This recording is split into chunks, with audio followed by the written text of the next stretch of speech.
Hey guys, today we're going to talk about the dreaded menstrual cramping. Right? It is very common for people to have some mild crampy type pain around their periods, generally right before or with the initiation of flow.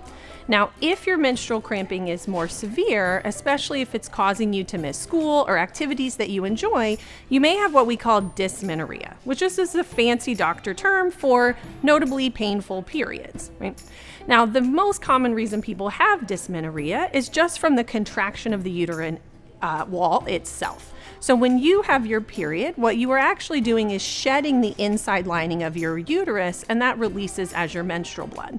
Now, when that lining is shed, it releases a chemical called prostaglandins. And basically, prostaglandins are what makes the uterus contract further. So what do we do about the cramping? So for most people, you can manage your menstrual cramping with remedies that you have at home. So generally, heat packs and warm baths can be very helpful. And even though we don't really feel like doing as much during our periods, activity such as light exercise and yoga has actually been found to be helpful for cramping pain. Now, sometimes you may need some pain medications, and the best thing to use are what we call non-steroidal anti-inflammatory drugs, or NSAIDs. This is your basic ibuprofen or naproxen. And you can actually use higher doses of these medicines if it's just for the couple of days that most of us feel notable cramping, but you should talk to your healthcare provider about what doses are best for you.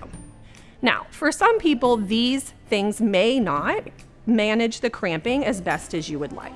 And so then you can talk to your doctor or healthcare provider about hormonal medications that could be used to improve your menstrual cramping. So the take home for cramps is that number one, cramping pain is very common, but if it is notably bothersome to you, especially if it's keeping you out of activities, there are treatments that you can seek, and you should talk to your healthcare provider if this is an issue.